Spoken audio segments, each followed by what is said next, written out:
皆様お疲れ様です。ついに引っ越してまいりました。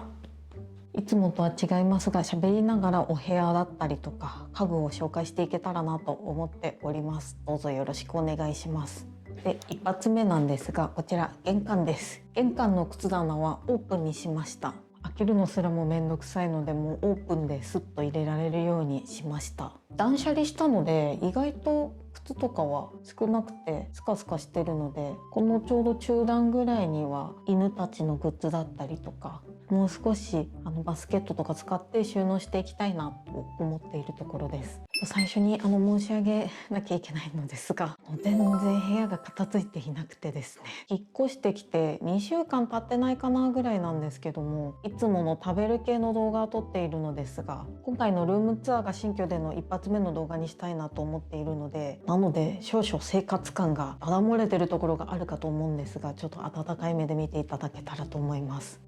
こちらは傘だったりとかほうきとかをかけたくてつけてもらったのですが、ただのタオルバーです。こちらは前のお家から一緒の鏡です。ウニコで購入したものです。こちらにはニッチを作っていただきました。もうニッチに何か飾る習慣がなかったので、まだ何も飾れていなくて、前のお家からあったやつと、これはなんかノベルティというかそういうのでいただいたポストカードを一旦飾ってます。上はパナソニックの照明です。消した方が分かりやすいかな。色がなんだろう、色がちょっとソフトなレンガ色っていう感じで、とても気に入っております。で、こちらの壁紙は三月の壁紙で、天井の木目も実は壁紙なのですが、こちらも三月の壁紙となっております。ちょっとどっから行ったらいいのかわからないのですが、一旦寝室から行かせていただきます。上の照明は前のお家からと一緒で楽天で購入した照明を使っておりまして、こちらも廊下と一緒の三月のクロスです。寝室は少し落ち着いた感じにしたかったので、グレーのこちらも三月のクロスを使用しております。ベッドがヘッドボードなしのスノコのベッドになっておりまして、こちらがニトリのベッドです。今までもう少し高いベッドだったんですけど、犬たちも使うのでもっと本当は低めにしたかったんですけど、ちょっとただのスノコだと耐久性とかどうかなっていう口コミ見て迷った上で、こちらのニトリのベッドにしました。こんな感じで犬たちがしっかり使ってます。最近はここにも犬用のどでかいベッドあるのに使われておりません。室内でも干せるようにアイアンバーをかけていただきました。こちらは確か170センチ、下から170センチだったと思います。タオルバーはこちらも革順なのですが、ちょっと壁から離れていないので、もう少し離れたやつが良かったかなと使ってみて思っているところでございます。棚がなかったので、前の家で使っていたものをこちらにしました。脱衣室でこだわったところが、こちらのファミクロにつなげるように作ったのをこだわりました。すぐにしまえて楽ちんです。ちょっと他はまだ見せられないぐらい片付いていないのですが、こんな感じとなっております。こちらはお手洗いとなっております。上が同じ三月の壁紙と、でこちら電球がオーデリックのものとダウンライトがついてます。でこちらなぜ2つつけてるかと言いますと、夜どんどん電気を暗くしていくので、トイレ入った時だけ目がーってなったりとかするので、この優しい光の1個だけ使えるようにして、ただそれだとお掃除とかしづらいので、掃除する時用に明るくできるようにっていう形で2個つけました。で壁紙なんですけど、トイレはちょっと遊びを入れようかなと思っていて、緑の壁紙を検討していたのですが、このライトだけで使う機会も多いだろうなと思って、暗いところでたまたま見た時に緑の壁紙だと真っ黒に見えたので、じゃあ別に緑じゃなくていっかってなって、落ち着くグレーの色にしました。でこちらが洗面台になります。2人でも余裕で使えるようにちょっと広めの洗面台にしてもらいました。でこちらはミラタップさんの仮木ミラーというもので、端っこまでぴったりにできる鏡もあったのですが、やっぱりこの木の感じと物が置けるっていうところが絶対使うだろうなと思ってたので、気に入ってこちらのミラーにしました。で洗面台全部ミラタップさんでお願いしたのですが、こちらがハトリアオーバルスリムというシンクになっております。で洗面台ってすごく決まらなかった部分でもありまして、こういうボール型のものがミラタップさんにありまして、それが一番素敵だなって思ってたんですけど、ここの置く部分って絶対に必要だなと思ってたんですね。白い四角いシンクにしようかなと思っていたのですが、ギリギリで決めなきゃいけなかった時にこのハトリアオーバルスリムが出てきて、これだってなってこの洗面にしました。で蛇口部分も銀色にしようかと思ってたんですけど、デザイン的にはこっちの黒が合うなと思って黒にしたのと、シャワーがついて伸びるやつにすると結構大きくごつくなってしまってあんまり合わないなと思ったので、ちょっともうシャワーは諦めてこっちの伸びないやつにしました。もともと前のお家でも使ってたのも台が一体型のものだったので、絶対にお手入れが楽だなって思ってシームレスのものにしようかと思っていたのですが、シームレスのものだと人工大理石しかなくて、人工大理石って石ってついているんですけど、石ではない全く違う素材になるので、ちょっと汚れとか放置するとシミになってしまうっていうのを聞いたりとか、あと実際見てみた時とかにちょっと質感とかが好みではないなと思ったので、という経緯でこの置き型にしました。木の感じがとても気に入っているのでデザインは大満足です。こちら壁にぴったりついてるんですけど、施工を間違えちゃったみたいで今度直してもらう予定になってます。普通のものだとここにパッキンがついているのですが、パッキンはホコリとかも溜まりやすかったりとかするので、今回オープンな収納っていうこともありパッキンはなしにしていただきました。立ってるとこが多いところだと床がくすんだりとかしてくるので、グレープコさんの本当はキッチンマットなんですけどサイズがぴったりだったのと、このデザインが可愛かったのでこちらの洗面室で使っております。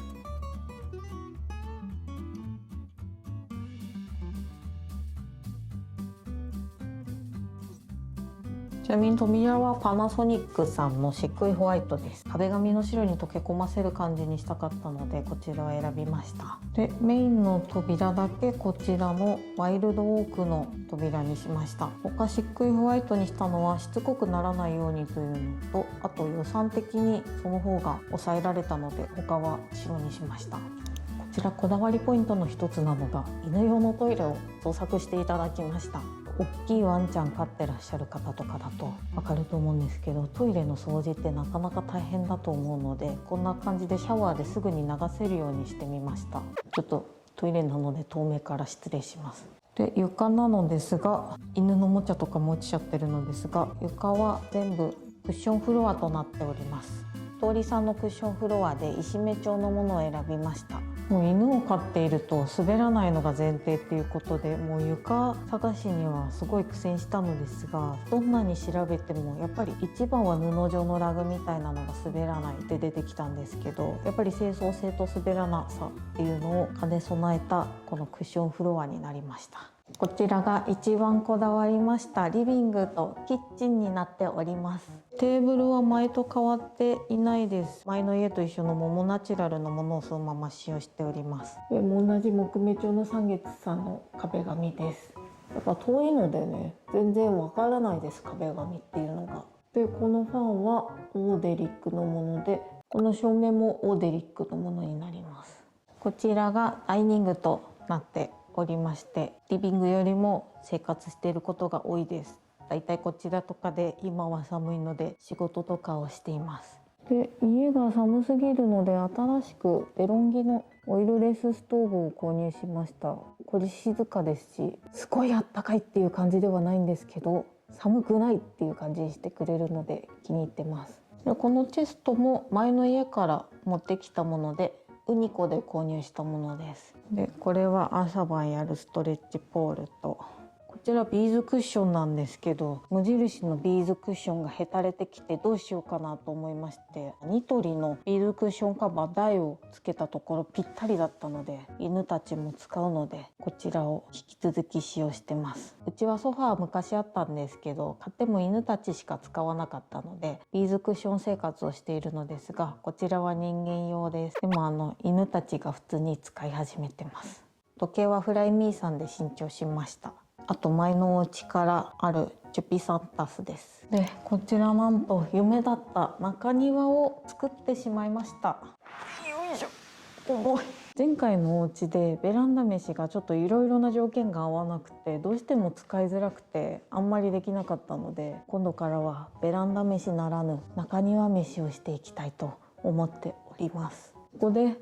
お酒飲んだら最高ですよね、きっと。でこちら一番こだわりましたキッチンはオーダーで作っていただきました。食器棚からご紹介していきたいと思います。食器棚は前の家と一緒のリビングハウスさんのものです。ちょっと5年前に購入したものなので今あるかわからないのですが、木目の下だけの食器棚を探していてなかなか見つからず、このリビングハウスさんのがとっても木目が素敵だったので、こちらをずっと使っております。お気に入りです。上の飾り棚はウッドワンさんでお願いしました。お菓子とお茶を今入れてるのが、こちら楽天で購入しましたプレブコのものと、こちらはスタンダードプロダクツさんで購入したものです。でこちらはずっと使っているソーダストリームと、新しく浄水型のウォーターサーバーを入れました。前の家では使っていなかったんですけど、その前はずっと使用していて便利だったんですけど、置く場所がなくてやめてしまって、でも朝一で白湯とか飲む時に絶対あったら便利と思って、今回はミネラルウォーターではなく浄水型のウォーターサーバーにしました。キッチンマットはこちらも楽天で購入したものになります。お気に入りです。とってもこの柄がお気に入りです。この柄がずっと欲しくて探してたところ、たまたまインスタグラムで見つけて楽天で購入しました。楽天で購入したものはちょっと随時楽天ルームに載せていきたいと思っております。キッチンなのですが一個一個自分で決めていったので、一つ一つご紹介していきたいと思います。まずシンク、こちらが豊浦さんのシンクとなります。ここにスポンジとか置く場所があるんですけど、前のお家とか網だったのでこういう水切れとかも良かったんですけど、この網の引っ掛けるところ、細かいところの掃除がもうめんどくさくて、こういうシンプルなものにしました。蛇口は KVK のタッチレスの水栓にしました。本当はタッチの水栓でデルタのものがあって、それを選びたかったんですけど、それが取り扱えないと言われたのと、他のデルタ使ってる方の YouTube 拝見した時に海外のものなので水圧がちょっと弱くてお湯が出てこなくて、また別の工事をなさったっていうのを見たので、結果このタッチレスで良かったのかなと思っております。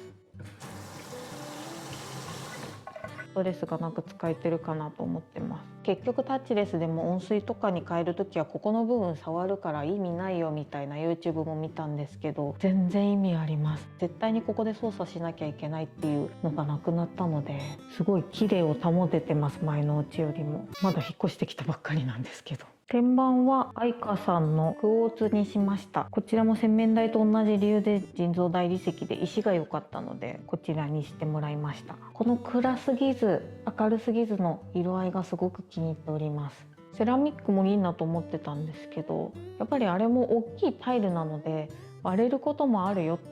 そのメーカーの方に教えていただいて、絶対に割れるとかじゃないんですけど、もちろんセラミックはセラミックでこっちはこっちでいいところがあるんですけど、私はそういうのもいろいろ聞いてこっちの人造大理石の石の方にしました。とっても剥げたくなかったので黒ではなくシルバーのちょっとくすみが入ったものにしまして、面材は木を感じたかったので板目と正目で選べたんですけど、板目を選びました。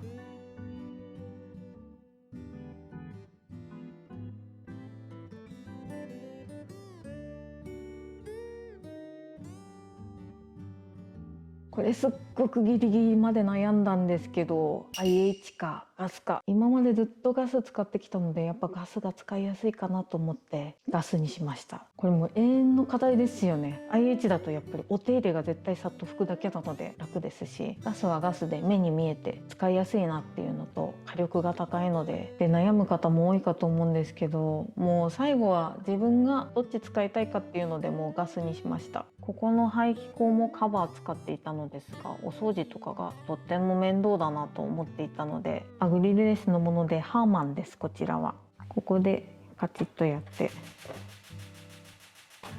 つけるものになります。でもそもそもグリルレスのものが本当になくて、もう2択なんですよね。もうリンナイかハーマンか、あともうちょっと別のものにするとすっごい高くなったりとかして、でも見た目が好きじゃないしと思って、五徳が大きいリンナイのものがすごく見た目が素敵で、これがいいって思ってたんですけど、実際使ってるお家に遊びに行って話とか聞いて清掃性とか考えた時に、私は絶対吹きこぼすっていうのを分かっていたので、もう今までと同じ使い勝手ができるガラスのものにしました。食洗機は前と変わらずリンナイさんのもので、ちょっとさっき洗ったから入ってるのですが、普通の深型のものになってます。うちは2人暮らしなので、そんなに食器が出ないっていうのと、手洗いしなきゃいけない食器とかも多いっていうのもあったりとか、あとこんな感じで一時置きみたいな感じに使ったりとかもするので、やっぱガバって開くフロントオープンタイプだとちょっとうちだと違うかなと思ったので、もう YouTube 見すぎて、もうフロントオープンの方が人気すぎてそれにしなきゃっていう気持ちにもなったんですが、結局、お値段も含めてこちらの前と同じリンナイさんのものにしました。ここの壁はどうしてもタイルが使いたいっていうので最後の方まで迷ったんですけど、こちらの名古屋モザイクのピュリティのタイルをつけました。このピュリティのタイルは並べ方とかもちょっと選べるので、気になる方はホームページとかで見ていただけたらと思うのですが、私はこういう並びにしました。棚は向こうの飾り棚と一緒でウッドワンさんのもので、こちらは15センチに切っていただきました。こっち何センチだったかな、25センチとかだったと思うんですけど、実際見てみたらこっちだと25センチだと圧迫感が強かったのと、そんなに奥行きがあるものを置く予定がなかったので、もうギリギリで15センチで切っていただきました。ここの金具とかも小さくできたので、これで良かったなと思っております。こちらのキッチンパネルはマットでマグネットのものにしました。やっぱりここは油が跳ねるところでもあるので、全面タイルにするとちょっとしつこいかなとか、お値段とか、あと清掃性とか考えた時にちょっとと思ったのでっていうのと、あとこういうマグネット収納も使いたかったので、ここは全部一角キッチンパネルにしました。で、普通だったらここまでだったりとかするんですけど、やっぱりここの壁とかも汚れてくるので、この壁ギリギリまでキッチンパネルにしてもらいました。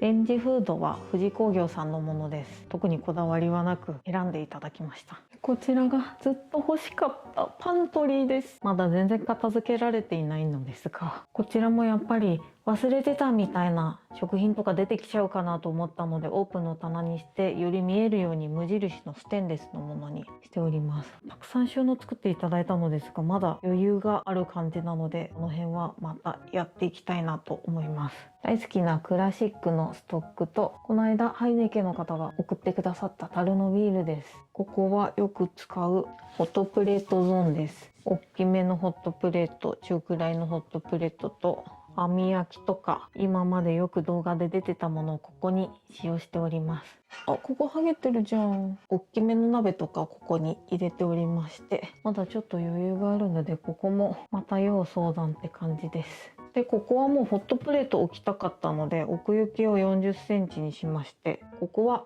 あんまり奥行きがあっても食材が奥に行き過ぎたりでしたりとか、あと入った時に圧迫感をすごい感じてしまったので、ここは30センチにしてもらいました。またここも片付けていきたいなと思っております。で、キッチンなんですが、やっぱり一番こだわった部分で、コの字型のキッチンをもともと作りたかったんですけど、前の家からのこの食器棚は絶対使いたかったのと、間取り的にこういうコの字のキッチンは作れなかったので、ここパントリーで、そう、冷蔵庫ここにあります。ここに収納したかったわけではないんですけど、冷蔵庫ここに入れるしかなくて、パントリーの中に入っちゃうからどうかな、使いづらいかなと思ったんですけど、広い分動きやすいのでそんなに苦を感じてないです今のところ。という感じでキッチンはすごいいろいろ探したりとかして、やっと最後落ち着いたっていう感じで、とってもお気に入りのキッチンになっています。またこれから住んでいくうちにいろいろな公開ポイントとか、もう今すでに公開ポイントあるんですけど、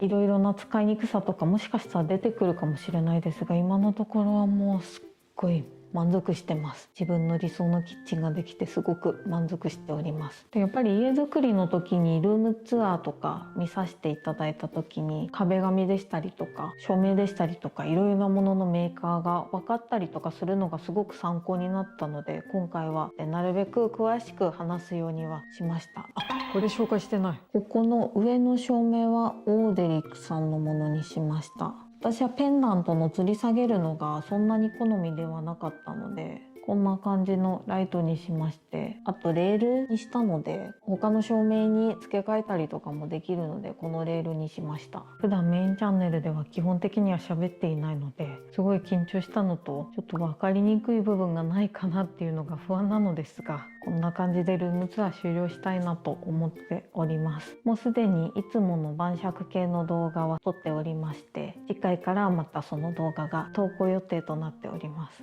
家作るにあたっていろいろなルームツアーを見たので、参考になったりとか楽しんでいただける動画になってたら嬉しいなと思います。最後までご視聴いただきありがとうございました。